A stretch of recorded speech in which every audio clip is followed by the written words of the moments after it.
Welcome back to EDH on a Budget. I'm your host, Iceman. Today we're going to be going over 11 curses that I found in my bulk box opening. First, we have Vow of Flight.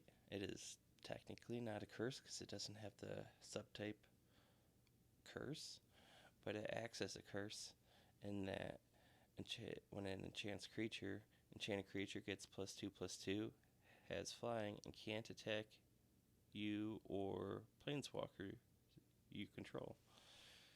So the problem with many goad-like effects is that once it's just down to you and that other player, they can attack you. And what this does is it makes it so that that creature can never attack you. It also makes it so that you can pump up your own creature. Your own creature's not going to attack you, so the downside isn't really a downside. And the upside is only an upside then. It costs 2 and a blue, so it's easy to get out. Next, on the curses that is not a curse, we have Vow of Wildness for 2 and a green. I know this is a cycle, but these are the two that I got of that cycle from the bulk box opening. For 2 and a green, this aura enchants a creature. Enchanted creature gets +3/+3, has trample, and can't attack you or planeswalker you control. I've definitely used this on a type of effect on a Ghalta player. And since that Ghalta player's main strategy is to win with Ghalta, they needed to try to remove this before they could get to me. So this is a great way to delay problems without removing them, letting other players try to struggle with removing it, or maybe they could take out one of the players who had troubles taking out. Next card, Curse of the Bloody Tome. Curse of the Bloody Tome is 2 and a blue. This one does have the subtype Curse. Enchant player. At the beginning of enchanted player's upkeep, that player puts the top 2 cards of his or her graveyard into his or her library into his or her graveyard. So it's mill. And if you have a mill deck, this might be something you want to add. There are definitely some curse decks that just don't even care about what the curses say. They just want to get as many curses out as possible. Could go in those decks as well. Here is a curse I think is better, much better. Curse of Predation, 2 and a green. This curse enchants a player. When a creature attacks enchanted player, put a +1/+1 counter on it. So this is going to give your creatures +1/+1, but also everybody that attacks them is going to get +1/+1s, which might not sound good, but if they're attacking that player, they're not attacking you. So that's not bad. Ideally, your deck's just going to have more synergy with the +1/+1 counters. Another card I really like that's a curse is Curse of Bounty, 1 and a green. Enchant player. Whenever enchanted player is attacked, untap all non-land permanents you control. Each opponent attacking that player untaps all non-land permanents he or she controls. So this is interesting because not only is it going to untap the creatures you attack that player with, so it's pseudo vigilance kinda, but a little bit better in some decks because inspired cards care about being untapped, so this is a way to make those cards better. And it's also great because whenever any player attacks this player that you enchant, you and them get to untap non-land permanents. So if you got mana dorks, if you got cards that tap to draw a card, you're going to get multiple uses of that on like every turn. So that is just going to be great. Most people are going to want to attack whoever has this attached to them,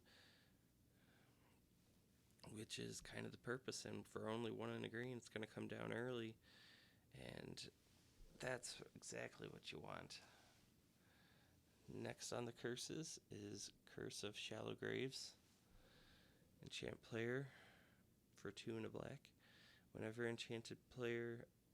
a player attacks enchanted player with 1 or more creatures, The attacking player may put a 2/2 black zombie creature token onto the battlefield tapped. So this one's, it only takes one creature to trigger it, so that's not ideal. But creating zombie tokens, there's obviously a lot of zombie decks that want zombie tokens, and again, this is shifting attacks away from you, so that is nice. And sometimes Group Hug wants to give creatures to people, and could be a way to do that. Group Hug also doesn't want to be attacked, so this could definitely go into some of those decks. Trespasser's Curse, 1 in black, enchant player. Whenever a creature enters the battlefield under enchanted player's control, that player loses 1 life and you gain 1 life. So this is among different type of curses. Though most of the curses I've been going over have to deal with other people attacking that player and you gaining benefit from that and them gaining benefit from that. This is a type of curse where it affects that player's play. So if you play this on somebody who's creature heavy, they are going to be taking a lot of damage, and you're going to be gaining a lot of life if you play it on that type of player. So I've definitely had curses like this attached to me, and I've had to try to play around them until I can remove them. Kind of slows down getting your game playing online. It's only 1 in a black. 2 mana is a great cost for some of these curses. Curse of Chaos, enchant player. Whenever a player attacks enchanted player with 1 or more creatures, that attacking player may discard a card. If that player does, he or she draws a card. So, unlike Curse of Bounty, where you getting benefit directly from them attacking them, this benefit only affects the player attacking that enchanted player. And that's good, but it's not as good as the others, for sure.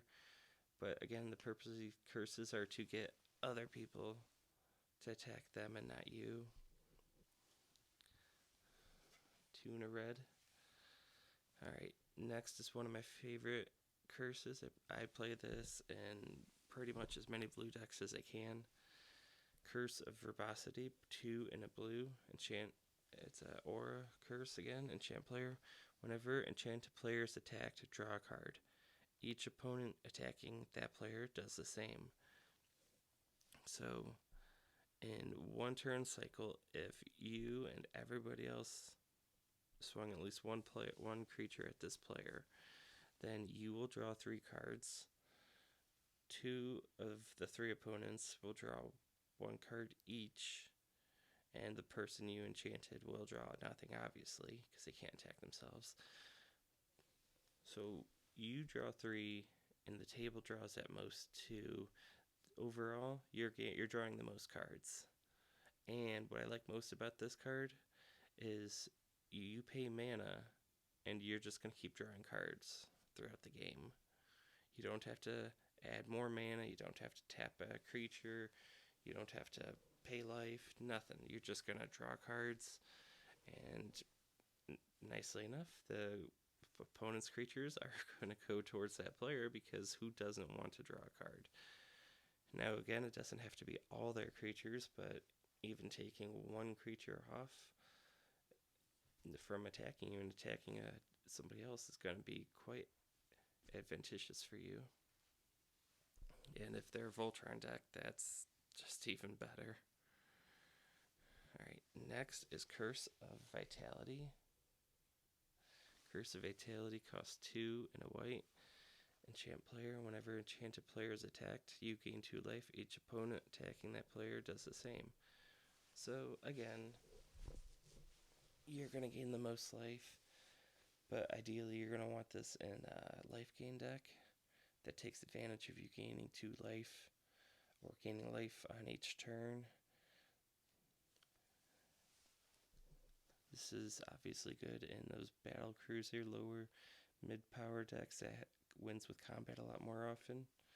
Can help you get to the end of the game, and that life will be a nice cushion to hopefully get your game plan going. Next is another card I'm really excited about from this bulk box, Curse of Opulence, 1 red mana. It is, I'm pretty sure, the only curse that is 1 mana. Please correct me if I'm wrong in the comments. This curse enchants a player. Whenever enchanted player is attacked, create a colorless artifact token named Gold. It has sacrificed this artifact, add 1 mana of any color to your mana pool. Each opponent attacking that player does the same. So first off, tiny difference. Gold is not treasure. Treasure needs to tap and sacrifice to create the mana. Gold just sacrifices. So if there are effects like Blind Obedience that make it so artifacts enter the battlefield tapped, you can't use treasure, but you can use gold. So gold is technically a little bit better. But I really like this card because it's basically ramp. You're going to get the most treasures from this. Or not, you're going to get the most gold from this. It's only 1 red mana to get out. I mean, there's going to be obviously some better 1 mana turn 1 plays, but this is going to be pretty good up there, especially for budget. If you see this in your opening hand, you will not be disappointed. If you haven't already, give it a shot.